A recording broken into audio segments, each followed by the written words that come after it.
Walking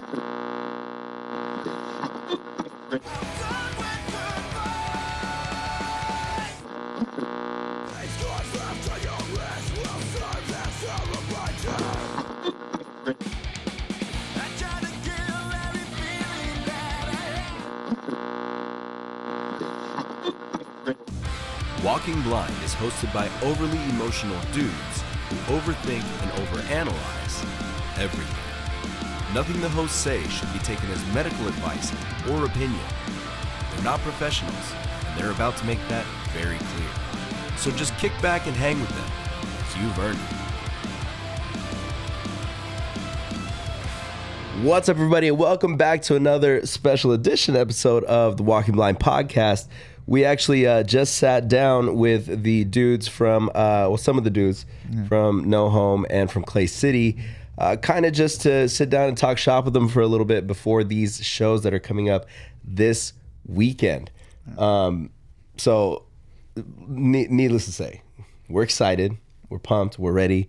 Okay, let me take that back. Ready might not be the right term, but we're pumped. Ready. Yeah, we're excited, and pretty much we sat down and we just kind of wanted to talk to them a little bit about their memories playing in the Pacific Northwest, how the connection on how this show came together and how we knew each other, things like that. And we got to sit down and Zoom, and it was a good thing for us because we had to test out some some Zoom capabilities that we have here in the studio, and you guys don't understand the kind of work Mike just put in to make this happen.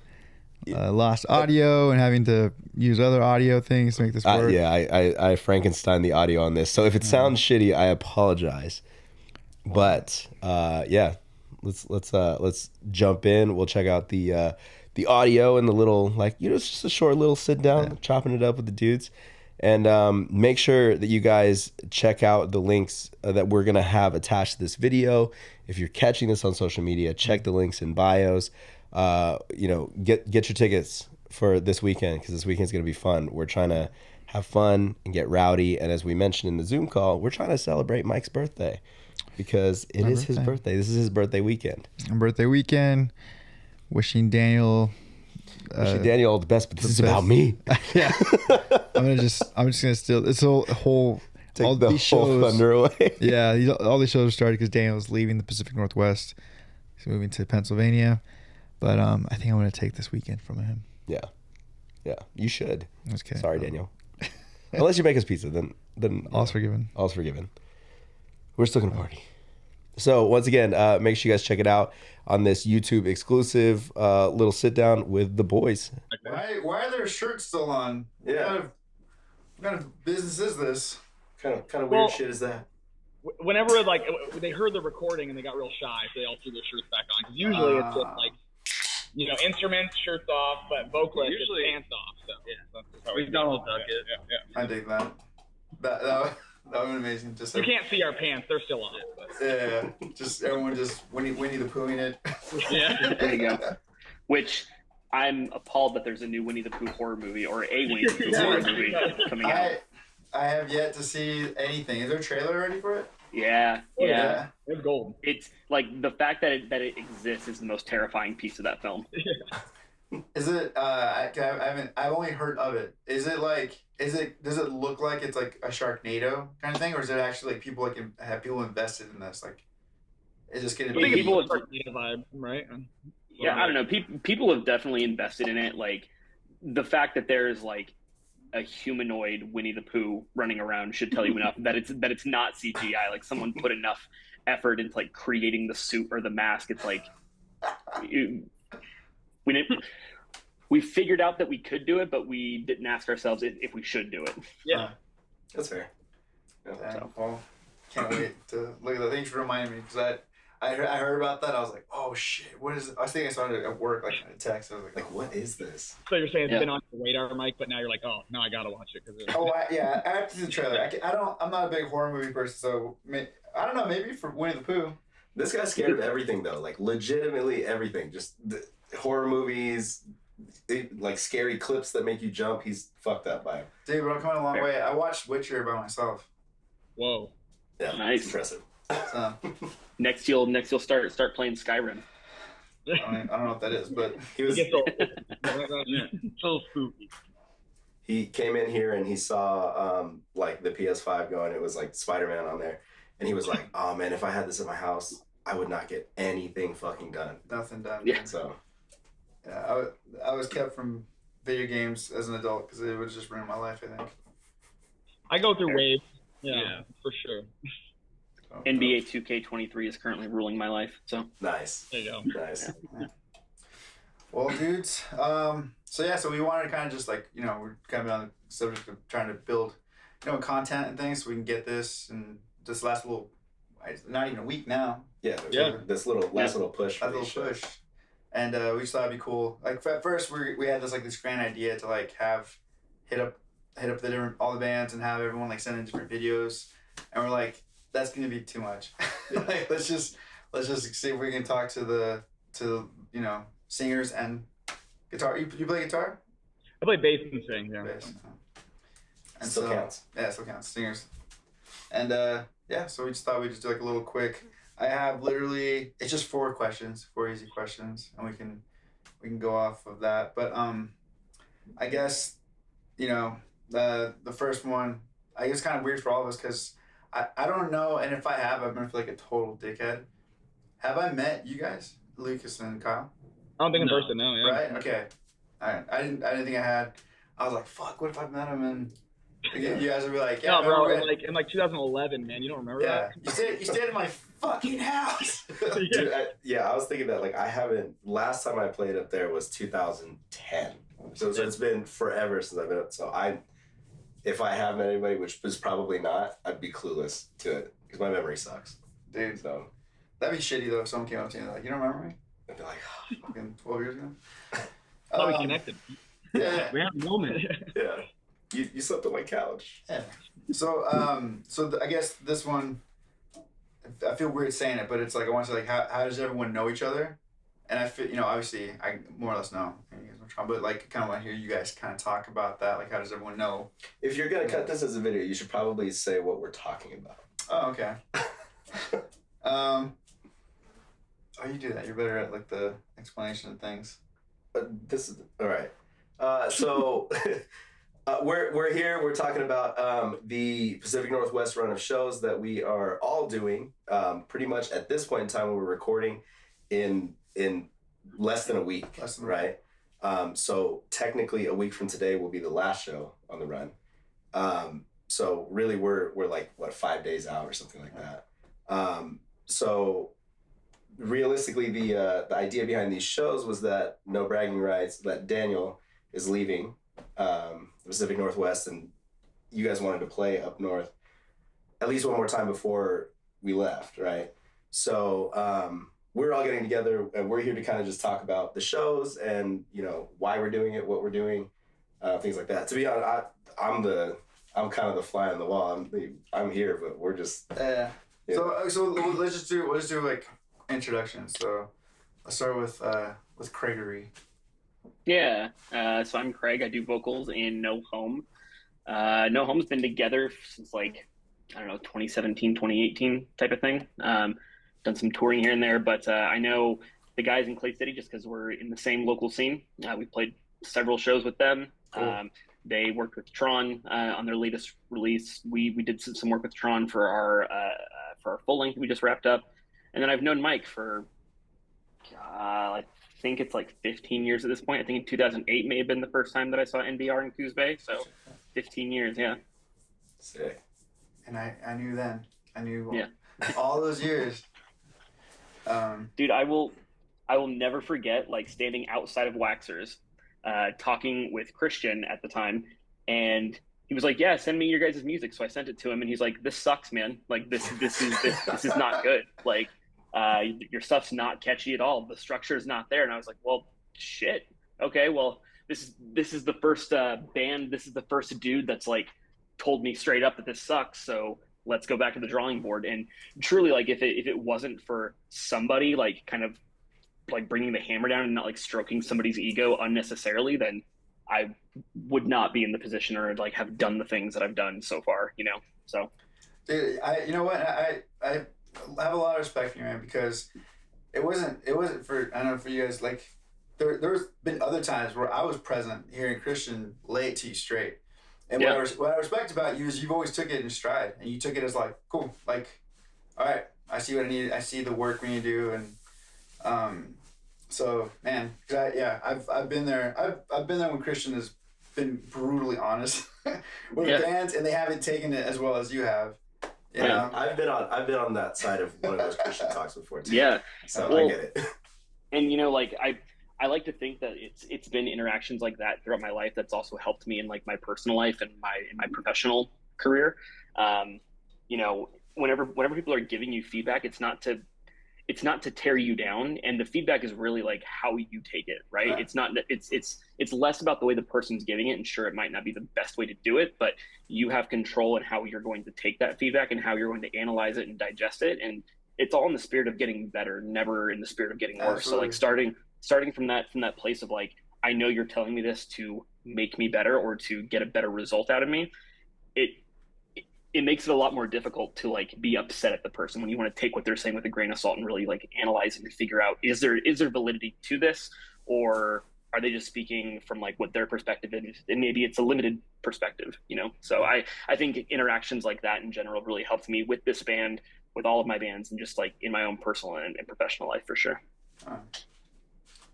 So that's me. All right. You fine boys. What's up? My name's Kyle. I play in Clay City. I play bass and sing as Lucas, our vocalist.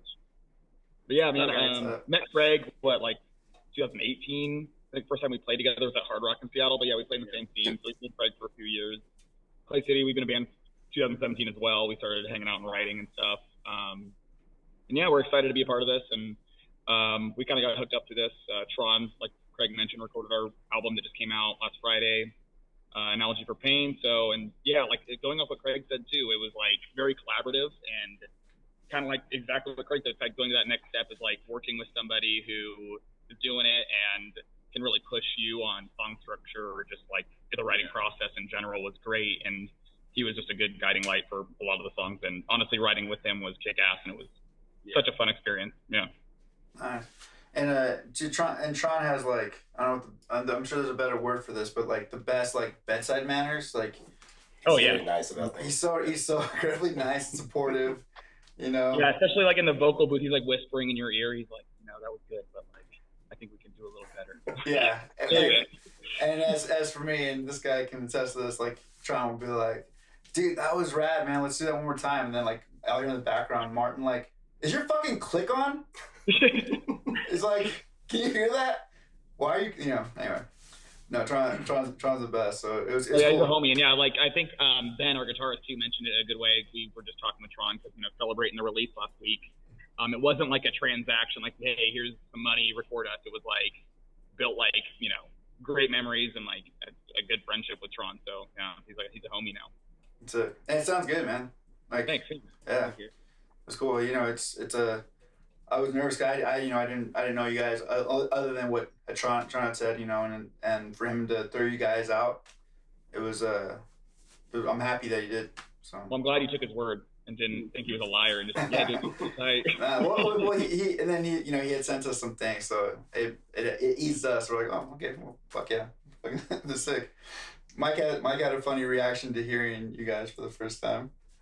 Oh yeah, dude. When I first listened to everybody, because so when we had originally heard about these shows, this was before anybody was booked, anybody was confirmed.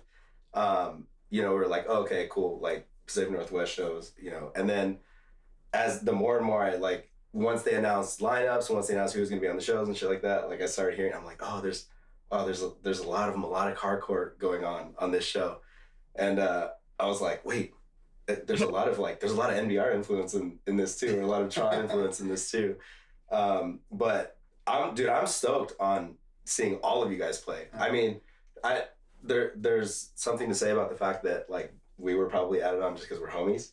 But like that's how we felt, man. Yeah. So and then I even told Mike this. I go, hey, I'm a little nervous because we're the only straight hardcore band on this bill. The rest of you guys are like riffy and like melodic and singing and shit like that. And we're just fast and heavy. So I hope people get into it. And Mike's like, "Oh, you'll be fine. You'll be fine. Yeah. They're gonna love it." And then I listen to you guys' bands even more, and I'm like, "Oh fuck!" Now I'm even more nervous. Like this shit sounds so good. So I'm stoked. I'm stoked to see you guys actually play live too. It's gonna be sick, man. I'm excited. It's gonna be good. It's gonna be a good time. All right. So Mike, introduce yourself. Oh yeah. I'm Mike. I'm also Mike, vocalist for Torture Culture, and this is a pretty new project for us. Like within the past, a little bit over a year. It's been kind of one of those things where we were like I had walked away from music for so long that when Jake came to me with the idea of the band, I was like, I don't know, dude. Like I don't think I want to do that again. And then he's just show up for one practice, man. Just show up and like, you know, write some stuff, you know, like, well, it'll be fun. And then that just like spiraled from there to now there's like, we've been playing shows. There's an EP out now. There's just, you know, all this stuff all this stuff that I was not looking to do and commit to is now what we're doing. So, but I'm excited, man. It's going to be fun, you know. Was the last project that you were in Creative Void? Yeah, I played in Creative Void, and then pretty much when we all, like, everybody just got really busy with life. I mean, Jake had Pure Noise, right. You know, Chris was doing his thing, Steve was doing his thing, and so we all just, like, there was no real end to Creative Void. It just, one day we just stopped, and then we just never, like, we all still talk, we all still, you know. Steve actually plays in Torture Culture now, the drummer nice. from Creative Void, yeah. So, but yeah, it was just kind of like, okay, now what? And then that was just a nice little break. So now coming back, I'm like, oh, I feel old. I feel like I gotta work out more. I gotta like get in better shape to do this. So yeah, we get into that. Yeah. So definitely same for us, man. Definitely same. We all were in like the Seattle Tacoma scene, like back in 2011 together. So that's kind of how Clay City kind of came together. Was me and Ben played in a band here locally, and then I don't know, yeah, like you said, we were out of it for a while, and then we're like, well, do you want to try this again? Like, and these like Randy, Lucas, Randy, our guitarist, other guitarist, they were in a band we were with in the scene too, and we just hit them up like, are you guys too old for this, or do you guys want to try this again? And now we're here. Yeah. Yeah, sick. You know, it's age is just a number, and but you feel it. I feel it after every show, man. Shit. See, that's what I think that's what's worrying us is you know, like MBR got to play a show back in March, and that was the first MBR show in like 6 years for us. Yeah. And I've been playing in a punk band, but it's just completely different. You know, obviously from like screaming and shit, and like it's just different. And so I'm just curious to how I'm gonna feel after Spokane, night 1. Yeah. By night 3, we'll all sound really dope. Yeah, but, yeah, you know, yeah. The first 2 nights are a little, you know, questionable. But all right. So I guess kind of put it out there. Do any of you guys have any? We can start with Craig. So when you think of like just in general, Spokane, Tacoma, or I guess we can lump in Seattle, and then Portland. Like any stories or any shows stand out, or is there anything that you're looking forward to just in general going there? Yeah, I'm looking forward to going to Spokane because we've only ever played Spokane once, and it was while we were coming back from a Canadian run that we did, and it was, you know, it was just a routing show back home, and it was a decent enough turnout. But I'm really excited to like play a show where there's going to be people there and experience what that culture in Spokane is actually like. So that'll be really cool. I've never played at this venue in Tacoma, so I'm really stoked based on the photos that Tron showed me to jump in there and play. It looks really nice. And I'm always excited for Portland just in general. Mike, you know that I'm basically from there. So like it always feels like I'm going back home. I live in Seattle now. I've been up here for a year. Prior to that, I moved back down to Portland, and then I was in Seattle 6 years prior to that. So like every time I go back down, it just feels like I'm visiting home again. So it's always nice to like go and hit up some local spots that I really enjoy. Daniel and I bonded over pizza down there. He and I both love the pizza down there. And also the venue that we're playing at is really fucking cool. Jeff did a really solid job with this venue, Mano Oculta. The food there is phenomenal. The general like ambiance there is really cool. So every time that we play there, it always just feels like it's a family gathering type of thing. Like the last time that we played down there with a Void and Dead Lakes. Cool. And everyone had like vacated the venue except all of the bands, and Jeff just kind of hung out and like gave people drinks and like made food for some people and just hung out and like shot the shit inside of his restaurant in the venue that he runs. And it was just a really cool experience. So I'm looking forward to having that with three other bands that I know on a personal level to a certain degree. So that in and of itself is going to be really cool. And I know that the rest of No Home is really looking forward to it as well. So Portland's probably the thing that I'm looking forward to the most, just based on, the whole environment there. Cool. Yeah. Yeah, man, and we're green as shit. We're playing in Spokane and Portland for the first time, so we're just stoked for that. Cool. That's pretty awesome, especially with you guys and No Home. It's kind of a perfect storm, and we feel like extremely fortunate. I mean, I played in bands that have made it as far east as like Central Washington, but never over to Spokane. So I'm stoked for that. And then, like Craig, I go to Portland all the time, so I'm just really excited to play there. And I've heard a lot of good things about the venue. And shit, in Tacoma, I've been to that venue once, and it was for a comedy show. And so that place is awesome, man. The bar's sick, and the stage and the sound setup is awesome. So I'm pretty cool. Who was the comedian that you would see? Josh Potter. Okay. And if anyone's fans of like Tom Segura's, like your mom's house and everything. Yeah. So we went. He was randomly playing there, and we went there, and it was awesome. It was a good time. Yeah. That's rad. That's cool.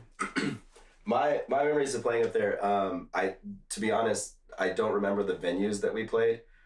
Steve and I were just talking though. I do remember, I think, being in somewhere in Washington and playing in a courthouse.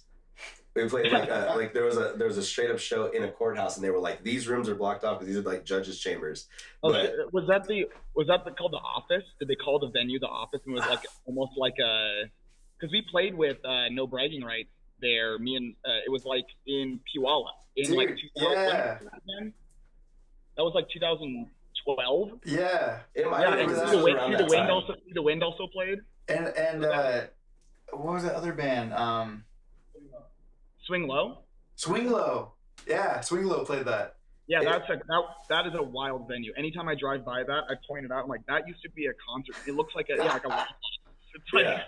I remember it being super nutty. I mean, just like the kids were just so stoked to be there that it was super fun. But and then I don't remember what venue we played in Portland, but I remember Portland going off too. And it just like the energy up there is just sick because down here in Southern California, there's a lot of like a lot of just crew shows and things like that where you end up getting into a fight wherever you go for absolutely no reason.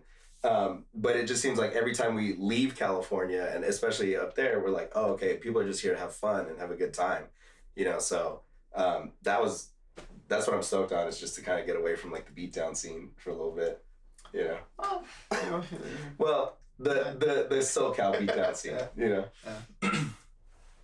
Well, it was like that for a minute up here too. Like I think like back then in like 2011, it was kind of some crazy stuff going on in Tacoma mainly, but yeah.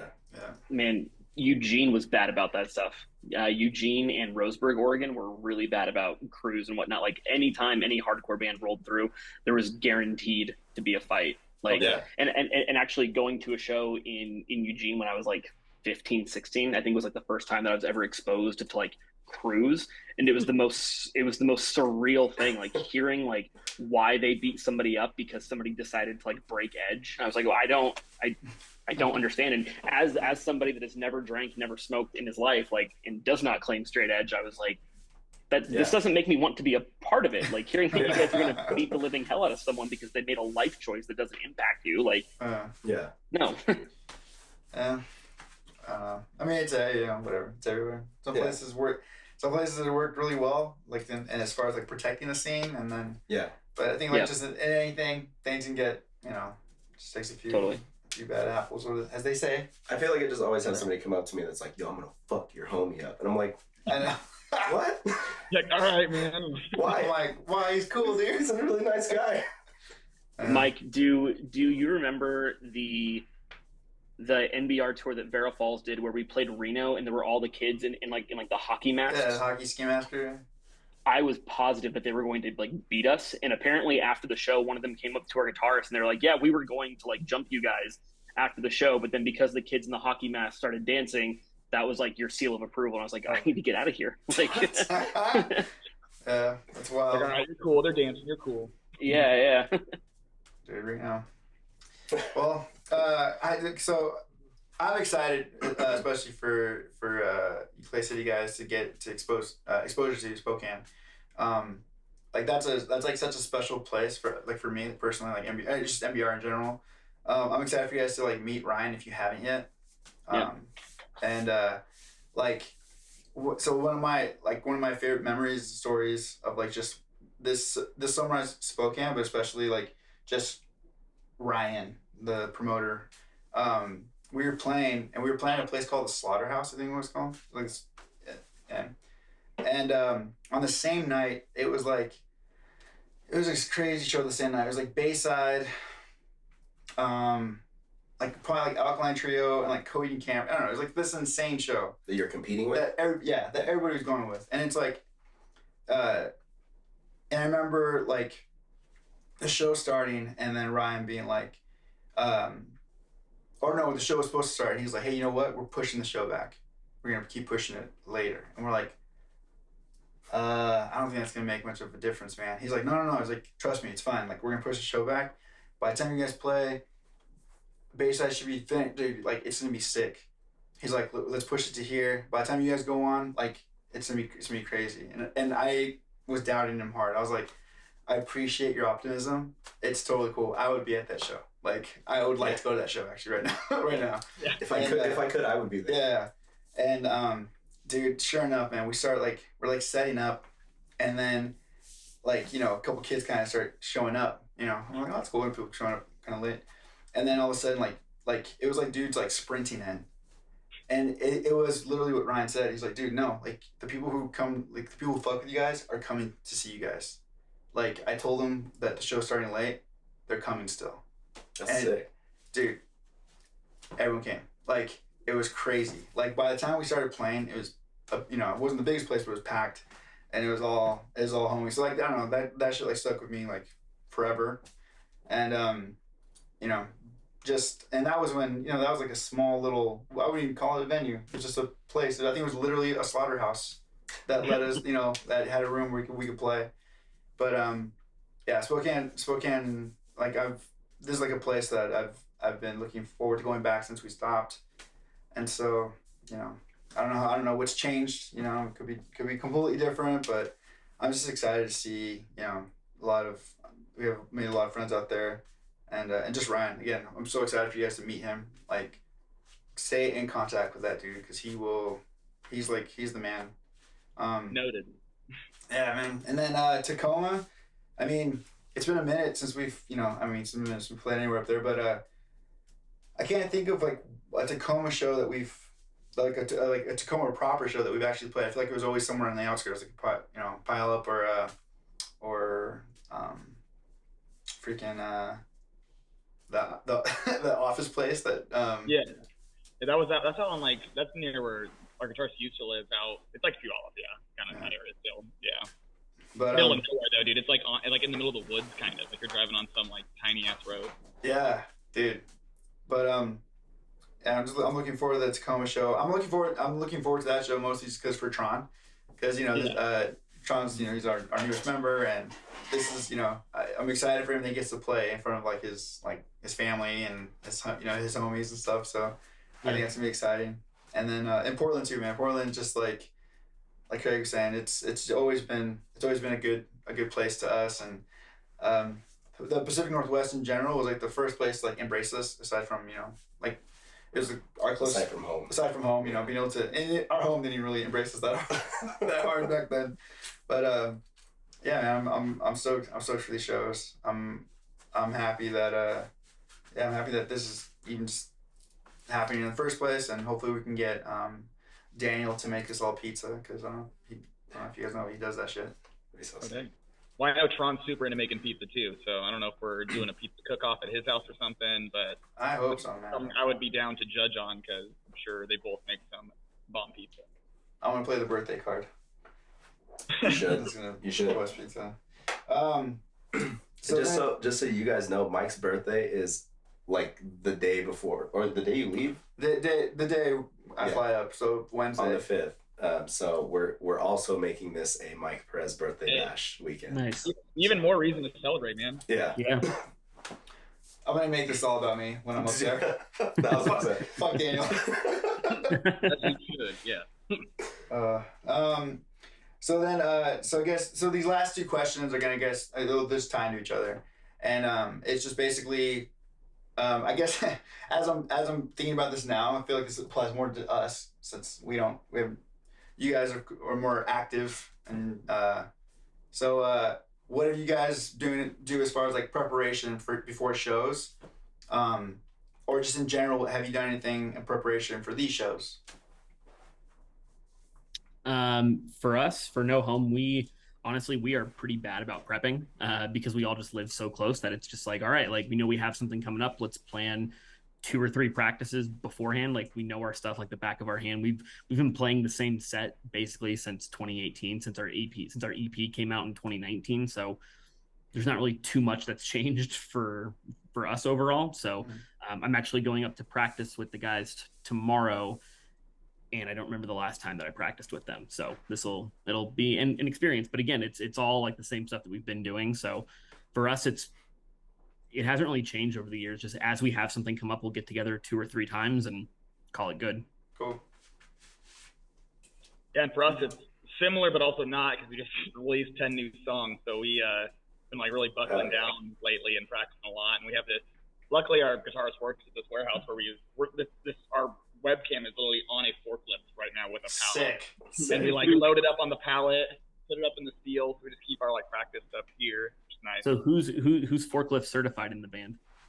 We have 2 forklift certified members, so like we got options. All right, Nice. fair. Nice. But yeah, no, we've been practicing but still like twice a week still, and then on our own time, we all have our own like at home portable rigs that our drummer has an electric drum kit that's clutch for practicing at home, and we all just kind of just jam out to our stuff at home. And we upgraded our gear too recently. We got in-ears, which has been a game changer, like playing with training wheels on now, so it's great. And yeah, but we've just been practicing, jamming the new songs. I think we're playing only like 1 old song for this run or something like that. It's just gonna be all fresh, so Cool. pretty stoked on that. Yeah. Nice. Well, we've been pretty much playing the same set for a year as well. So, but I mean, we've as this band tends to do, like right before shows, we just cram in as many practices as we can. So I feel good now. I mean, you were at practice the other day. We finally like are at a place where it feels like dialed in and tightened up. So, but that, based on the dudes that play in our band, that could go out the window at any time, including myself. No, so, it's gonna be good. So, but I think it'll be sick. For me, I've just been trying to I wasn't able to work out for like a month because I had surgery, and then so now, I was just cleared to start. So I'm like trying to catch up right now and try and like get myself back in shape. But other than that, man, it should be all right. Yeah, for us, we're getting together for the first time on Wednesday. And then, actually, no, that's not true. I think Thursday morning is when we get together for the first time. So all Thursday, we're going to just be practicing, hammering stuff out. We have, thankfully, so we played back in March. And thankfully, we only have, I think, 2 new songs that we're introducing to the set. But this is the longest set for us that we've ever played. Yeah. So that's going to be, it's going to be good. It's going to be interesting. Yeah. I've had to do the most, just the most ridiculous shit, just so that, I'm not going to be doing anything like new. Like if anyone's ever seen our band play, it's not like a new and improved me. It's going to be, I'm doing the most so that I can hopefully look like maybe how I looked 10 years ago. Yeah, 10 years ago. I'm just going for that last. Mike has been training in an oxygen mask, or what's it called? An elevation mask. And he'll even pull up to my house and I'll see him wearing it because he's in the car singing along with records and stuff in the car with that elevation mask on. It's kind of interesting. Dude, you guys, I don't know, maybe we'll find out soon that that's horrific for you and your lungs, but dude, for me, I think I think it's kind of a game changer because Yeah. like it's forcing me. One of the things that for me, like being out of practice is I miss like that quick, like getting air in quick and like good long breaths and stuff. And so wearing that mask, you can't breathe, and so when you're trying to hold out notes or even screams, that like you can't take a big breath. So it's forcing you to like to get your lungs and everything to pull in as much as you can in that short little amount. And I feel like it's helped me a lot. Yeah. And I'm using a weighted jump rope and a weighted vest. Like I'm literally doing the most to just hopefully not look old. Basically, is what this is all coming down to. So you're like the Russian fighter from Rocky, getting all that like advanced equipment training, and I'm still gonna get gas after the third song. So we've got like 2 minutes and 50 seconds before we get kicked off. But so last time NBR came back and played at Tough Love, I kept giving Mike a hard time, like, hey, you cannot get tired and put your hands on your knees. Like, you can't look like the old guy. You just have to, suck it up. And, they're going through the set, and there's a moment, because I'm standing off to the side, where he like right in front of the live stream camera, he just bends down, puts down his knees, and then he looks up at me, and I just starts like smiling, and he's like, fuck, turns around, goes back to show. Well, I'm about to throw Lucas under the bus hardcore here.